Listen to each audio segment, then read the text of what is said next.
নমস্কাৰ সকলোকে আন্তৰিক স্বাগতম ইতিমধ্যে এই যেটো নোটিফিকেশন আপুনি দেখা পাই আছে আসাম হায়াৰ সেকেন্ডাৰী এডুকেশন কাউন্সিলৰ যত মানে উল্লেখ আছে অহা 4 মে তাৰিখে হায়াৰ সেকেন্ডাৰী ফাইনাল ইয়াৰ এক্সামিনেশনৰ ৰিজাল্ট প্ৰকাশ পাব যেটো নোটিস বা নোটিফিকেশন আপুনি দেখা পাই আছে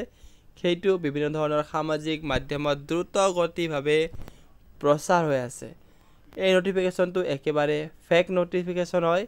ইয়াত কোনো ধৰণৰ অফিচিয়েল আপডেট ইতিমধ্যে আহি পোৱা নাই বা কাউন্সিলৰ ফালৰ পৰা ইতিমধ্যে কোনো ধৰণৰ তথ্য জনোৱা হোৱা নাই এই নোটিফিকেশন সম্পৰ্কে কিন্তু আপুনি যদি কেইদিনমান আগত এটা নোটিফিকেশন পাইছিল যেটো একেবাৰে ফেক আছিল যত উল্লেখ আছিল যে 30 এপ্ৰিল তাৰিখে ৰিজাল্টটো ঘোষণা হ'ব সেই নোটিস আৰু এই নোটিসৰ যেটো আপুনি মেমো নাম্বাৰ যদি চেক কৰে তেতিয়াহলে আপুনি সেই নোটিস আৰু এই নোটিফিকেশনৰ যেটো মেমো নাম্বাৰ হেতু সেম একে দেখা পাব ইয়াৰ পৰা আমি অনুমান কৰিব পাৰিম যে যেটো নোটিফিকেশন সামাজিক মাধ্যমত দ্ৰুতগতিভাৱে প্ৰকাশ বা প্ৰচাৰ হৈ আছে হেতু একেবাৰে ফেক মই এটো কবলৈ যোৱা নাই যে 4 মে তাৰিখে ৰিজাল্টস দিবনে নাই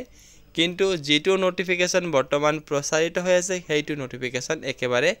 মিছা হয় ধন্যবাদ